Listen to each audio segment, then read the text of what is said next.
1100만 반려인이 580만 반려견과 동행하는 시대. 우리가 사랑하는 반려견들은 모두 어디서 왔을까? 동물복지 의식이 확산되며 요주의 시설로 떠오른 펫숍과 번식장. 반려동물 산업 규제를 둘러싼 치열한 입법 논쟁을 소개합니다. 세상에 나쁜 개도 없지만 울지 않는 개도 없다? 좀처럼 끊이지 않는 대물림 사고의 원인과 근절 대책, 그리고 사후견을 둘러싼 안락사 찬반 논쟁까지. 인간과 반려견과의 행복한 동행을 위한 국민입법 청원. 너와 함께 걷는 방법. 지금 시작합니다. 우리 가족이 먹는 음식, 내가 직접 만드는 게 제일 좋겠죠? 우리 국민의 지킬 법도 우리가 직접 만들면 훨씬 좋아집니다. 우리 국민의 다양한 여론이 새로운 입법으로 실현되는 리얼 입법 스토리. TV 국민청원 입법 로그인. 안녕하세요, 조우종입니다. 안녕하세요, 변호사 손정입니다. 변호사님 혹시 펫팸이라는 단어 들어보셨나요? 펫팸은 또 뭐죠? 패고 또 패는 펩시 뭐 이런 뜻인가요? 네, 패고 또 아니요. 팬다니요. 네, 워. 아닌가요? 예, 네. 무슨 장작이 아닙니다. 예, 변호사님은 장작 패는 캠핑족이 아닙니다. 네. 자, 펫팸. 잉글리시 쪽으로 한번 가봅시다. 펫팸. 펫팸. 반려견 맞아요? 자, 반려견까지 왔는데 팸 일단 반은 맞췄어요. 자, 변호사님 추측대로 네. 펫은 반려동물 뜻하는 거 맞습니다. 팸은 바로 저 알겠어요. 펫은 반려견이죠. 그렇죠. 패밀리? 가족? 반려견 가족? 정답입니다. 반려견 약간 틀렸어요. 반려견뿐만 아니라 뭐 반려묘도 있고 반려동물. 그러면 네. 정의를 하면은 이 반려동물과 살아가는 가족들 이야기? 뭐 그렇게 불린다면 좀 귀여운 발음 같기도 하고 일종의 신조어죠. 그렇습니다. 네. 새로 유행하는 줄임말이나 신조어, 사실 사회 현상을 표현하는 법인데 반려동물과 함께 사는 이 펫팸족이 급증하고 있다고 합니다. 그래서 지난해 한 금융기관이 발표한 2021 한국 반려동물 보고서에 따르면 2020년 말을 기준으로 반려동물을 기르는 반려 가구가 약 604만으로 집계됐습니다. 이게 우리나라 전체 가구의 약 29.7%에 해당하는 수치입니다. 와, 그러면은 세 집 중 한 집이 반려동물을 기른다는 이야기인데 최근에 늘어나는 추세인가 보죠? 3년 전에 비해서 4.6%나 늘었고요. 그리고 증가세도 꾸준하다고 하는데 반려동물과 함께 사는 반려인구도 거의 1,500만 명에 이른다고 합니다. 펫팸족 1,500만 시대라는 건데 근데 반려동물도 진짜 다양하잖아요. 그쵸. 뭐 강아지도 있고 고양이도 있고 어떤 반려동물이 가장 많을지도 궁금한데요. 역시 반려견이겠죠? 맞습니다. 우리 사랑스러운 댕댕이들 약 586만 마리, 전체 반려동물의 80.7%에 해당하고요. 그리고 반려견을 기르는 보호자가 약 1,161만 명이나 된다고 합니다. 요즘 저녁에 공원에 가보면요, 이 반려견이랑 이제 산책 나오신 분들 정말 많거든요. 뭐 먹는 물, 간식, 그리고 배변 봉투까지 이제 세세히 챙겨셔서 나오는데 거의 뭐 아이 하나 키우는 정성? 이런 정성보다 더 또 세심하게 챙기시기도 하고 정말 대단하다는 생각도 들더라고요. 맞습니다. 사실 저도 뭐 반려견을 꾸준히 함께 해왔고 그리고 또 어느 책에서 읽은 이야기인데 반려견이 마치 평생 자라지 않고 나이만 먹는 아이와 같다라는 구절이 기억이 납니다. 1,100만이 넘는 반려인 그리고 586만여 마리의 반려견, 이 가족들, 펫팸들이 살아가는 이 시대, 당연히 반려견과 관련된 사건 이슈도 끊이지 않고 있는데요. 자, 그중에서도 오늘은 많은 국민이 입법 의견을 모으고 있는 두 가지 주제에 대해서 알아보겠습니다.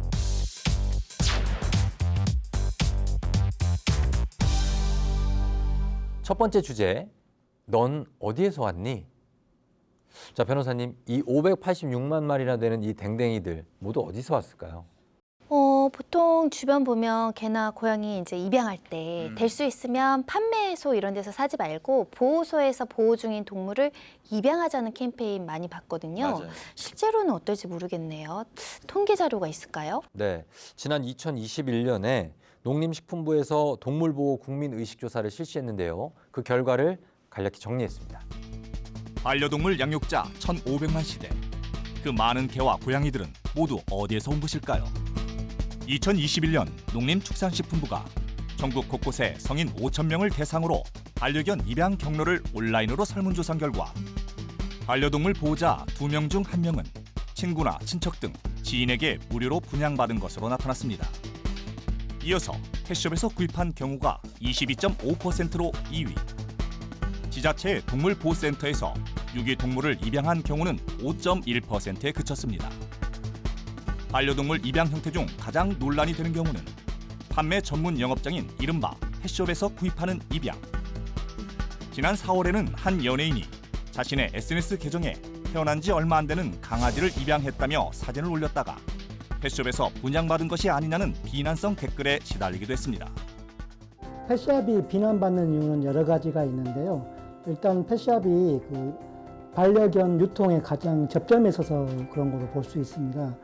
생산된 반려동물들이 펫샵에서 사주령 내외의 아이들이 가게 되는데 그곳에서 이제 열악한 환경에서 자라는 걸 보게 되는 거예요. 과거에는 이게 문제라는 인식이 없었는데 최근에는 그러한 동물 복제에 대한 인식이 커지다 보니까 그런 유리 케이지나 플라스틱, 아크릴 케이지 안에서 오랫동안 생존하게 되는 걸 보면서 이제 부정적인 이미지가 쌓이는 것 같고요. 또 다른 하나는 이제 대다수 건전한 펫샵을 제외하고 일부 악덕 펫샵에서 이 반려동물 생명체인데 생명체를 거래하면서 그들이 최소한의 상도덕조차 지키지를 않는 거예요.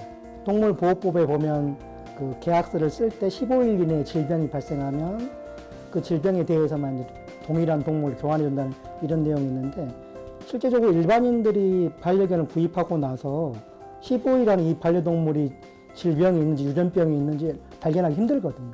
그래서 이제 그 이후에 발견하거나 직전에 발견해서 막상 가게 되면 이런저런 핑계로 거절하게 되거든요. 이런 이제 과거에는 인터넷이 발달 안 됐을 때는 개인의 피해로 끝났지만 최근에 그러한 것들이 주요 커뮤니티, 동물 관련 커뮤니티에 공개되면서 지속적으로 부정적인 느낌들이 펫샵에 대한 선입견이 생기는 계기가 되는 것 같습니다. 반려인구가 증가하면서 반려동물 입양 환경에 대한 관심이 증가한 것도 펫숍 반대 목소리가 커진 이유라 할 수 있습니다. 펫숍 쇼윈드에 인형처럼 전시된 어린 강아지들 상당수가 일명 강아지 공장이라 불리는 번식장에서 데려왔다는 것도 많은 동물 애호가들이 펫숍을 반대하는 주요 이유입니다. 펫샵 관련 논란은 언론에도 꽤 자주 보도되고 있죠. 네. 몇 해 전 한 동물구조단체가 무려 79마리의 반려견 사체가 발견된 펫샵을 고발하기도 했는데요. 당시 일명 죽음의 펫샵 사건으로 알려지면서 많은 사람의 공분을 사기도 했습니다. 물론 모든 펫샵이 뭐 이렇게 수준 이하의 사육 환경으로 동물들을 죽게 하거나 아니면 뭐 불법 번식장과 거래를 하는 건 아닐 거예요. 그렇지만 유기견 숫자가 늘어나면서 반려견을 쉽게 구입한 사람이 쉽게 버리기도 한다라는 우려가 있고요. 그리고 펫샵이 유기견 양산의 주범인 것처럼 인식되기도 했는데 얼마 전에 국회에서 이 문제를 포함해서 반려동물 관련법 개정을 놓고 치열한 토론이 벌어졌다고 합니다. 지난 5월 2일 국회의원 회관에서 동물복지 제고를 위한 동물보호법 개정 토론회가 열렸습니다. 평상시에 동물 복지에 대한 관심이 우선은 있었고요. 특히 요즘에 그 복순이 사건이 있었잖아요. 자기 주인을 구해줬었던 그 주인에게 학대를 당해서 버려졌다라고 지금 추정되고 있는 복순이 사건 아실 겁니다. 학대를 받고 있는 반려동물이 상당히 많다. 그게 한 5천여 건이 넘더라고요. 그럼에도 불구하고 이 동물보호법 위반이 됐던 사람들의 0.1%만 처벌을 받고 있다라고 합니다. 그래서 그런 부분에 대한 얘기들을 저희가 좀 함께 해보고 싶었고요. 또 이게 그 반려동물 전면 개정이 31년 만에 지금 있는 것이니까 이게 문화적인 어떤 트렌드에 맞지 못한 부분들도 있기 때문에 많은 분들에게 의견을 좀 듣고 그에 맞는 그 법안을 개정해야 되기 때문에 그 토론회를 가졌습니다. 토론회에는 동물권 단체와 반려동물업계 관계자들이 참석해 반려동물 산업에 대한 규제 문제를 놓고 열띤 토론을 펼쳤는데요. 특히 동물보호단체는 동물을 생산하거나 판매하는 시설에 대해 위생과 청결 상태뿐 아니라 동물의 종류와 습성, 복지를 고려해 더욱 강화된 기준을 적용해야 한다고 주장했습니다. 또한 동물복지단체 측은 현재 반려인만 의무적으로 실시하는 반려동물 등록을 생산과 판매 시점부터 시작해야 한다는 의견과 함께 반려동물 산업 전반의 동물복지 규정 강화를 주장했습니다. 반면 반려동물 업계 측은 갈수록 동물복지 기준은 강화되는데 소나 돼지를 키우는 축산업계처럼 정부 지원을 받을 수도 없다며 어려움을 호소하기도 했습니다. 그때 이번 법을 만들어준 과정을 보면은 전에 우리 그 산업체계 의견은 전혀 반영이 안 됐습니다. 동물 단체의 의견만 그 지금 현재 반영이 돼서 이런 법이 만들어졌거든요. 그래서 정말 그 세계에도 없는 그런 그 규제가 현재 우리나라에 만들어졌습니다. 그 현재 그 펫 그 샵에서 그 분양을 하는 비중이 한 15% 되고 있거든요. 근데 이런 업체들에서 그 분양을 포기하는 사태가 속출하고 있습니다. 우리 업종을 보면은 사료용품업, 미용업, 또 펫카페업, 동물병원, 펫금융, 펫가전 등 20개의 업종이 있습니다. 그런데 반려동물이 규제를 하다 보니까 반려동물이 제대로 증가를 못해서 산업이 제대로 발전을 못하고 있습니다. 미국 시장이 무려 120조입니다. 중국 시장이 현재 70조 규모입니다. 그런데 우리나라 제품들이 이 시장에 전혀 현재 진출하지 못하고 있습니다. 따라서 시장에 대한 규제 좀 완화하고 산업 유선책을 마련해야 이 세계의 흐름에 역행에 우리가 방지할 수 있다. 이렇게 좀 말씀드리고 싶습니다. 사실 올 4월에 정부가 동물보호법 전부 개정 법률을 공布했었죠. 이 개정안에 따라 당장 내년부터 이 동물 수입업 그리고 판매업 등이 등록제에서 허가제로 강화됐어요. 이제 생산업체들은 나라에서 하라고 한 것들을 했기 때문에 아직도 허가를 받아서 활동을 할 수 있는 거잖아요. 근데 아시다시피 이제 이 허가제로 바뀌면서 시설이 매우 좋아졌잖아요, 정말. 제가 막 가서 봐도 되게 이거 제가 꿈에 그리던 집인데 뭐 이런 곳들이 있어요, 정말. 근데 그분들은 그것들을 지켜야 되기 때문에 더 건강한 아기를 할 수 있게 해야 되고 근친이라든지 아니면은 실수로 암컷이 막 실수로 발정이 나서 교배가 붙어서 새끼가 실수로 나온다든지 이런 일이 없거든요. 동물보호단체들도 그 개정안에 대해서는 긍정적으로 평가를 했는데 여전히 동물보호시설 간판을 걸어놓고 실제로는 동물을 불법으로 판매하는 이 범죄는 막기 어렵다고 우려하고 있습니다. 법을 고쳐도 그 사각지대를 찾아내는 불법은 계속 이어지기 마련이죠. 그래서 동물을 물건이 아닌 생명으로 인정하는 동물권 확립이 시급하다는 생각이 들어요. 마침 얘기를 잘 꺼내셨습니다. 사실 우리가 지금 동물을 법적으로 그 가족이 아닌 재산으로 평가하고 있잖아요. 그런데 동물은 물건이 아니다라는 내용을 담은 민법 개정안이 현재 국회에 상정돼서 계류 중이라고 합니다. 이 개정안 역시 수많은 동물 애호가들 그리고 또 국민의 여론에 힘입어서 국회 문턱을 통과하고 또 상당히 긍정적으로 검토되고 있다고 하니까 조만간 이 소식도 저희 프로그램에서 좀 전해드릴 수 있을 것 같죠? 네, 그나저나 우리나라가 반려동물 등록제 실시한 지가 꽤 됐잖아요. 네. 그 제도로 가장 기대했던 것은 유기동물이 줄어들 것이라는 거였는데 큰 효과가 없었던 모양이에요. 이게 동물 등록제가 전국적으로 의무화된 것이 벌써 2014년 1월 1일부터였습니다. 그런데 2020년 기준으로 등록률이 38%대에 머물고 있어서 등록률을 높일 방안도 아주 시급한 형편이죠.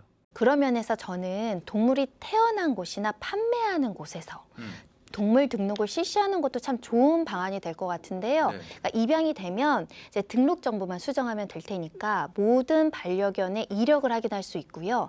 유기견 발생하는 것을 막을 수도 있고 특히 동물 복지와 반려동물 관련한 문화 발전에 여러 가지로 도움이 될 것 같습니다. 맞습니다. 동물 보호단체 그리고 반려인들은 물론이고 반려동물 산업 종사자분들도 함께 의견을 나누면서 개정안을 준비하고 있는 만큼 좋은 법안 기대하겠습니다. 요즘에 이제 반려동물을 사랑하는 분들이 많고 저처럼 이제 가족으로 느끼는 분들이 많습니다. 그래서 병원에 이제 가게 되지 않겠습니까? 병원에서 의료 사고가 많이 나요. 근데 의료 사고로 인해서 내 가족이 혹여라도 이제 죽게 됐을 때 왜 죽음을 맞이하게 됐는지 모르는 경우가 상당히 많습니다. 사람은 병원에 가서 의료 서비스를 받으면 진료에 대한 것들을 이렇게 적어 놓은 것들을 확인할 수가 있고, 그래서 어떤 의료적 실책으로 내가 불이익을 당했는지를 확인할 수 있잖아요. 근데 현재 동물병원은 그렇지 못하다는 거죠. 치과 같은 게 따로 있진 않지만 이가 아파서 갔다거나 아니면 애가 좀 다리를 아파하는 것 같아서 갔는데 갑자기 시체로 발견됐을 때 그 이유를 확인할 수 없는 것, 그 부분에 대한 것을 한번 개정해 보려고 하고 있습니다.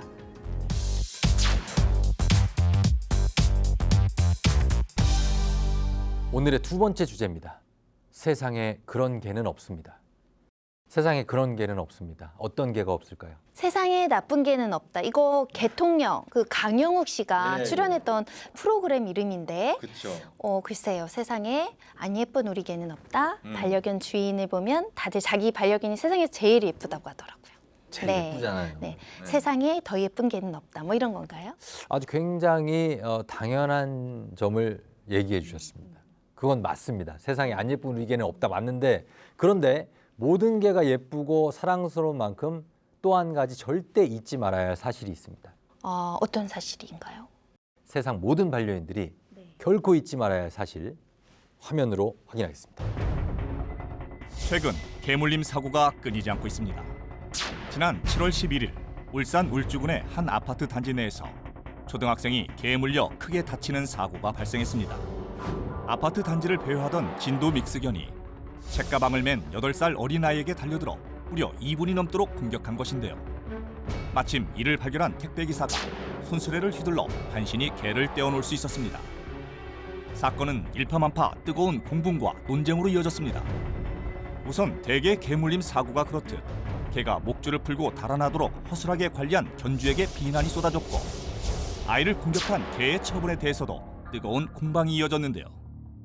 경찰이 견주를 과실치상 혐의로 입건한 후 아이를 공격한 개에 대해 살처분 지휘를 요청했지만 검찰의 보강수사 지시에 따라 사고견을 안락사하는 대신 동물보호단체에 인계해 논란이 커졌는데요.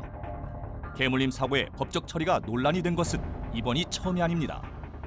2021년 5월 남양주의 한 개농장 인근에서 산책 나온 50대 여성이 개에 물려 사망한 사건이 있었는데요. 당시 견주는 사건 발생 1년 만에 구속 기소됐지만 적용 혐의는 동물보호법이 아닌 업무상 과실치사 등이었습니다. 주인의 부주의로 개가 사람에 물려 다치면 과실치상, 사망하면 과실치사로 처벌받을 수 있었으나 피해자나 유가족이 처벌을 원치 않으면 실제로 처벌은 이루어지지 않았습니다. 2018년 3월 공포된 동물보호법 유예기간을 거쳐 2019년 3월부터 시행되면서 주인의 잘못으로 개가 사람을 물면 피해자나 유가족의 의견과 상관없이 개 주인은 동물법으로부터 형사처벌을 받게 됩니다. 개에 물린 사람이 다치면 2년 이하의 징역 또는 2천만 원 이하의 벌금, 개에게 물린 사람이 사망하면 3년 이하의 징역 또는 3천만 원 이하의 벌금을 처하게 됩니다. 동물보호법은 법이 지정하는 맹견을 중심으로 외출 시 목줄과 입막의 의무를 적용하고 있습니다. 하지만 울주군에서 어린이를 공격한 개나 남양주에서 사람을 죽인 개처럼 맹견으로 분류되지 않는 개에 의한 사고가 자주 일어나고 있는데요. 이처럼 현실적으로는 무는 개와 물지 않는 개가 구분되지 않는데도 개물림 사고에 대한 법 규정에 빈틈이 많아 사고 예방이 어렵다는 지적도 많습니다. 동물보호법에서 지정하는 맹견은 로트와일러나 핏불테리어가 있는데요. 실제 그런 품종들은 현재 도시나 공공장소에서 보기 굉장히 힘듭니다. 현재 많은 개물림 사고들은 우리가 많이 키우고 있는 품종들에서 일어나고 있고요. 그게 뭐 소형견일 수도 있고 뭐 중형견, 대형견일 수도 있습니다. 현행 동물보호법은 월령 3개월 이상인 맹견을 동반해서 외출할 때는 목줄 그리고 입마개 같은 안전장치를 해야 되고요. 하지 않아서 사람이 다치거나 사망에 이르게 된 경우는 형사처벌되도록 하고 있습니다. 근데 맹견일 경우이잖아요. 그렇죠. 그러니까 사고견이 맹견이 아니면 동물보호법 적용이 아니라 과실치상죄가 적용이 되는데 이때는 견주의 고의성 그리고 사고와의 인과관계, 과실 여하를 입증을 해야 되는데 또 그게 쉽지가 않은 경우가 있습니다. 여기 관련한 법은 개정되지 않았습니까? 방금 소개해드린 조항은 개정 대상이 아니었어요. 다만 맹견을 기를 수 있는 조건을 강화한 것인데요. 맹견을 사육하려는 사람은 보험이나 중성화 수술 등 여러 가지 조건을 갖추고 시장이나 도지사 허가를 받아야 되는데 이때 그냥 허가해 주는 게 아니라 이 개가 공격성이 있는지 기질평가를 거쳐서 허가하도록 개정이 됐습니다. 그래서 몇 가지 견종에 대해서만 지금 법을 제정해 놓은 것 같은데 사실 그러면 맹견이 아닌 견종들도 더 많잖아요. 여기에 대해서는 강화된 규정이 없습니까? 제가 볼 땐 그 개정안이 좀 애매합니다. 왜요? 왜냐하면 맹견에 해당하지 않는 일반견도 사람이나 동물에게 위해를 가할 염려가 있을 경우에는 기질평가를 명할 수 있다. 그리고 그 결과에 따라서 맹견으로 지정될 수 있다고 개정이 됐는데요. 물론 맹견이 아닌 일반견까지 기질평가에 포함시킨 것은 다행이지만 이미 사람이나 동물에게 피해를 입힌 다음에 실시하는 검사라서 개물림 사고를 예방하는 데 얼마나 도움이 될지 혹시 필요한 보완 규정은 없을지 지켜봐야 할 것 같습니다. 그리고 또 한 가지 문제가 바로 사고견의 살처분 문제입니다. 당연히 목줄과 입마개의 규정보다 훨씬 민감한 문제이기도 하고요. 또 찬반 논란도 뜨겁습니다. 자세한 내용 화면과 함께 알아보겠습니다. 사람이나 동물을 공격한 사고견. 과연 안락사가 정답일까요? 현행법은 아무리 사람을 문개라 해도 안락사 여부는 신중하게 결정하고 있습니다. 울주군 개물림 사고의 경우 경찰은 동물보호법 22조를 적용하려 했지만 수의사로부터 사고견의 공격성을 확인받지 못해 보강 수사에 들어가기도 했습니다. 한편 사람을 문 개를 안락사시키는 것이 결코 개물림 사고를 예방하는 데 도움이 되지 않으며 보다 근본적인 사고 예방책이 필요하다는 주장도 많습니다. 최근 다양한 방송을 통해 공격성이 강한 반려견들이 전문가에 의해 그 원인을 확인하고 행동 교정을 통해 드라마틱한 변화를 이끌어내는 것을 많이 볼 수가 있는데요. 그와 비슷한 이치입니다. 때문에 개물림 사고가 발생하면 해당 견을 무조건 살처분하는 데 초점을 맞추는 게 아닌 견주의 사육 환경과 사육 방식 등을 전문가를 통해 조사하고 해당 사례를 정리하여 국민들에게 교육 자료로 공개를 하고 제도적으로 공격성을 보이는 반려견의 행동을 치료할 수 있는 시스템이 온 오프라인을 통해 제공된다면 점진적이지만 개물림 사고의 원인을 해소할 수 있지 않을까 생각해 봅니다. 많은 전문가들은 교통사고나 자연재해처럼 개물림 사고의 원인과 패턴을 분석해 사고 예방 매뉴얼을 만들 것을 제안하고 있습니다. 실제로 미국의 네바다주는 개물림 예방 TF를 구성해 지역사회 협력으로 실제 개물림 사고를 줄이는 성과를 내고 있습니다. 무엇보다 전문가들은 우리 개는 물지 않는다는 착각부터 버리는 것이 중요하다고 입을 모읍니다. 현재 모든 보호자분들이 개에 대한 어떤 기본적인 상식, 그런 의무 교육을 받는 어떤 제도가 없습니다. 모든 개는 품종이랑 상관없이 뭐 컨디션이 안 좋아서 어디가 아파서 아니면 기분이 좀 안 좋아서 갑자기 물 수 있는 상황이 발생할 수 있거든요. 따라서 그런 상황을 예측하고 읽어낼 수 있는 능력이 모든 보호자에게 필요합니다. 모든 보호자가 이와 관련된 의무 교육을 받도록 해야 합니다. 세상에 물지 않는 개는 없다. 마찬가지로 아무 이유 없이 사람을 무는 개도 없을 겁니다. 개는 처음 사람의 반려동물이 된 이후에 언제나 사람을 중심으로 진화하면서 자신의 역할을 찾아왔다고 해요. 사냥의 시기에는 사냥개로, 전쟁의 시대에는 수색개로 활약을 했다고 하죠. 그리고 사람들이 외로워할 때는 또 가장 든든한 반려의 짝이 되어주잖아요. 그렇죠. 그런 개들이 이유 없이 사람을 무는 일은 극히 드물겠죠. 네, 반려견을 저도 오랫동안 키워봤지만 정말로 아무 이유 없이 사람을 공격하는 반려견은 없습니다. 그런데 반려견과 산책을 하실 때 하는 목줄, 이 목줄은 결코 개를 구속하는 수단은 아닙니다. 사랑하는 반려견과 반려인이 언어를 초월해서 교감할 수 있고 또 신뢰를 주고받는 일종의 통신선 같은 거죠. 동물 관련 법률의 역할도 마찬가지라는 생각이 듭니다. 반려인, 반려동물은 물론이고 사회 전체가 소중한 생명과 공존하면서 더 행복해질 수 있도록 좋은 법안들이 마련되기를 기대해 보도록 하겠습니다. 여러분 잊지 마세요. 반려견과 함께 행복한 세상을 위해 기발한 아이디어가 떠오를 땐 언제나 입법 로그인.